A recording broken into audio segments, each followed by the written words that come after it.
Voilà. Communiqué numéro 001/17 10 20 20.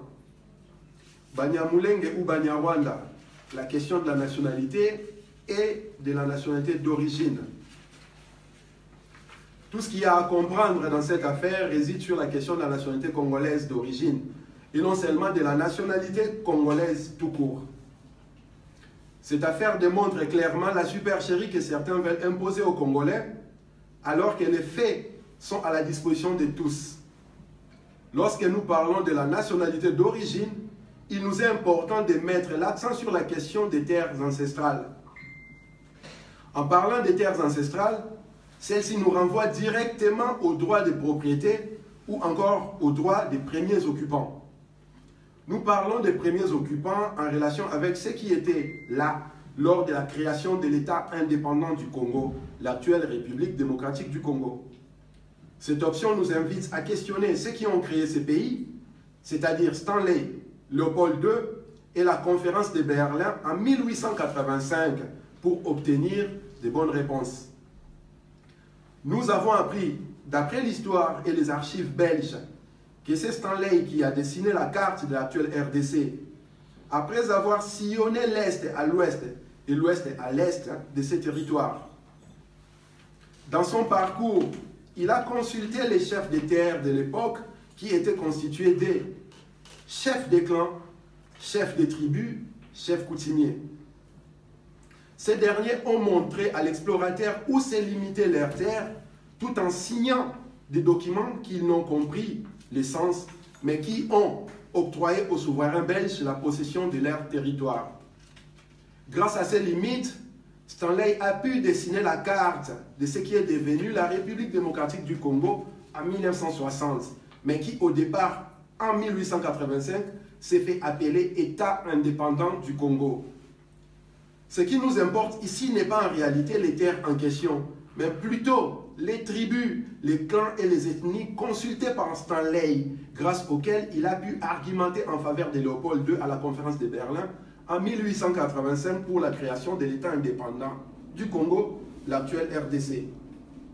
Notre intérêt historique se trouve dans les documents de Stanley et des experts de l'époque, c'est-à-dire les prêtres, les ethnologues, les anthropologues qui mentionnent les tribus, les clans, les ethnies de ces territoires que l'Empire a fait propriété privée de Léopold II au 25 février 1885.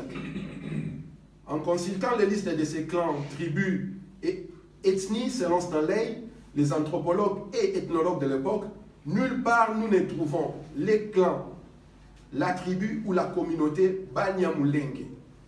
Nulle part est mentionné l'ethnie Tutsi, dans ce qui est devenu État indépendant du Congo au 25 février 1885. Il faut rappeler que les terres chez les Bantous traditionnellement appartiennent aux clans, aux tribus. Comment Stanley et autres ont pu omettre de mentionner la communauté Banyamulenge et l'ethnie Tutsi si ces dernières étaient déjà sur ces territoires et possédaient des terres? La réponse à cette question est évidente. Lorsque Stanley et autres agents de l'expansionnisme occidental ont fait le tour de ce qui est devenu l'État indépendant du Congo, propriété privée de Léopold II, à la conférence de Berlin au 25 février 1885, il n'existait pas sur ces territoires un clan, une tribu, une communauté Banyamulenge ou une ethnie Tutsi qui possédait des terres au Congo.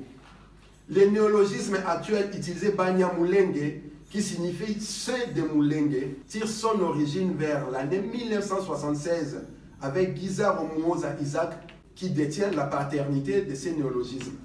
De ce fait, comment une identité, communauté créée vers l'année 1976 pu exister avant le 25 février 1885 et détenir des terres sur ces territoires dont la propriété revient aux clans et tribus? Les Banyamulenge posséderaient les dons de naviguer à travers les temps pour ainsi modifier l'histoire qu'ils n'ont pas vécue. La vérité est et reste que les Banyamulenge sont des Banyarwanda, c'est du Rwanda, donc originaires du Rwanda. Ils peuvent réclamer la nationalité congolaise, ce qui est réservé aux droits, mais ils ne peuvent pas réclamer la nationalité d'origine dans un pays où ils n'ont jamais été à l'origine et dont ils ne possèdent historiquement des terres ancestrales. Les collines de Mulenge, d'où ils tirent leur identité d'infiltration, font partie des terres des Bafulero, Babembe, qui ont toujours été là, même avant la création de l'État indépendant du Congo en 1885. Nous ne sommes pas en train de stigmatiser un groupement ou une minorité, mais nous faisons parler la vérité historique que ceux qui se font appeler Banyamulenge essaient de modifier et trafiquer pour des intérêts anti-patrie. Nous ne refusons pas leur prétention de détenir la nationalité congolaise, mais nous parlons ici de la congolité, c'est-à-dire les liens historiques entre la nationalité et les terres d'origine de ces pays. C'est pourquoi nous parlons de la nationalité d'origine congolaise et non la nationalité congolaise des habitants de la République démocratique du Congo actuelle tout court. Les Banyamulenge n'ont pas de terres au Congo. Ils ne sont pas Banyamulenge et Banyarwanda. En aucun cas, ils peuvent réclamer les terres ancestrales du Congo dont les propriétaires historiques sont connus puisqu'ils n'en possèdent pas. Nous insistons, les terres chez les Bantous appartiennent aux clans, aux tribus et ethnies. Sauf qu'au Congo, depuis la création de l'État indépendant du Congo en 1885 jusqu'à aujourd'hui, nulle part existe une tribu ou un clan nommé Banyamulenge. Nous avons le devoir de protéger nos terres ancestrales. Voilà pourquoi les clans, les tribus, les ethnies doivent se prononcer sur base historique de la création de ces pays. Il s'agit dès l'origine de la République démocratique du Congo et celle-ci remonte à avant 1885 et non au 30 juin 1960.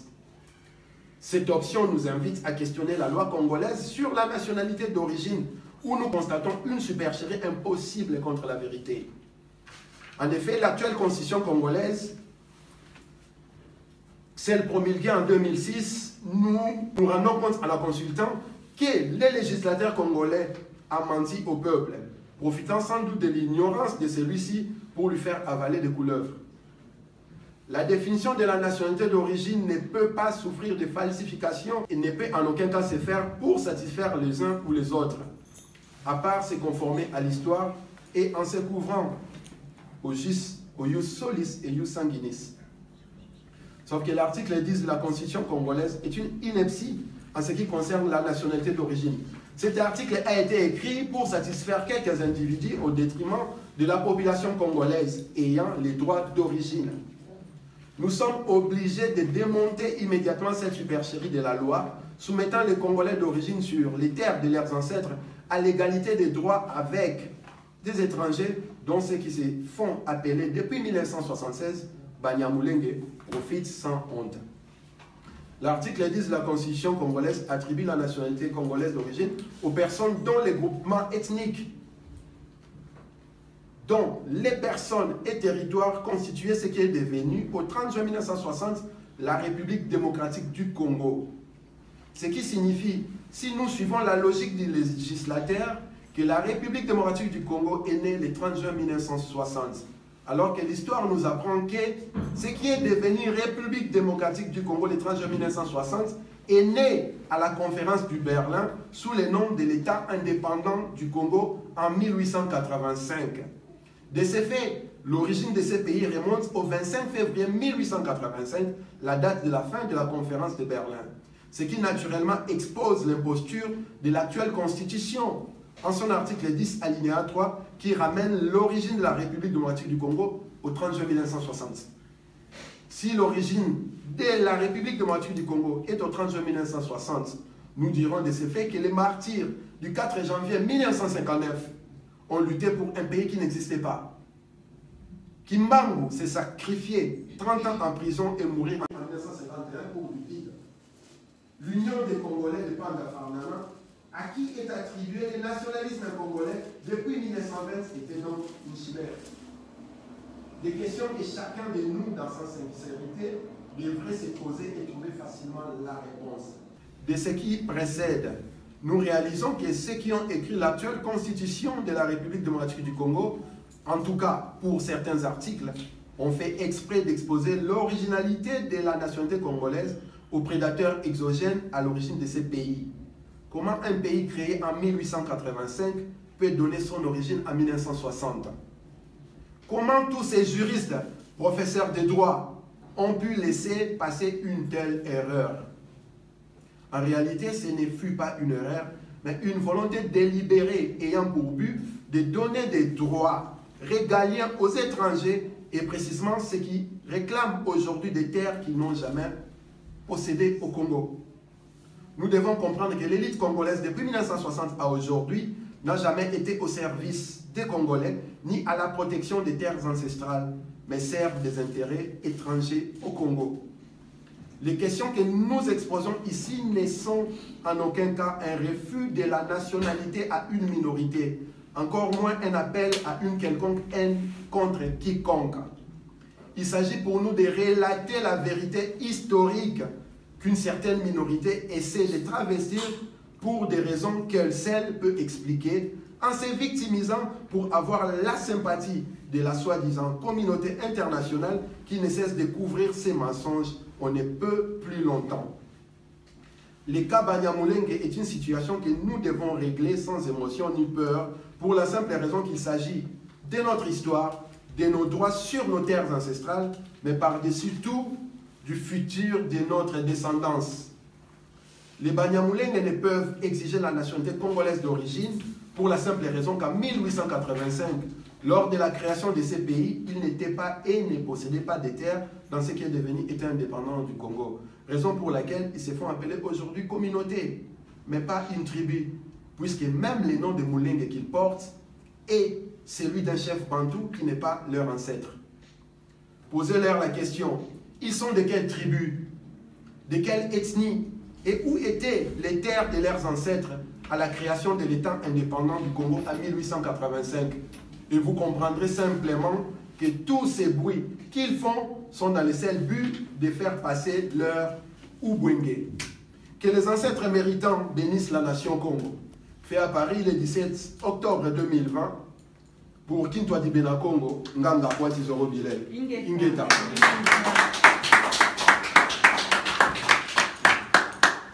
Ok, merci. Bon, je pense que lecture, il y a déclaration de Bissot et permettre Bissot directement à taper dans divers. Oyoyo, na mutu saraza likamba koloba, pour na Congo, pour na mabele na Bissot. Saraza likamba koloba.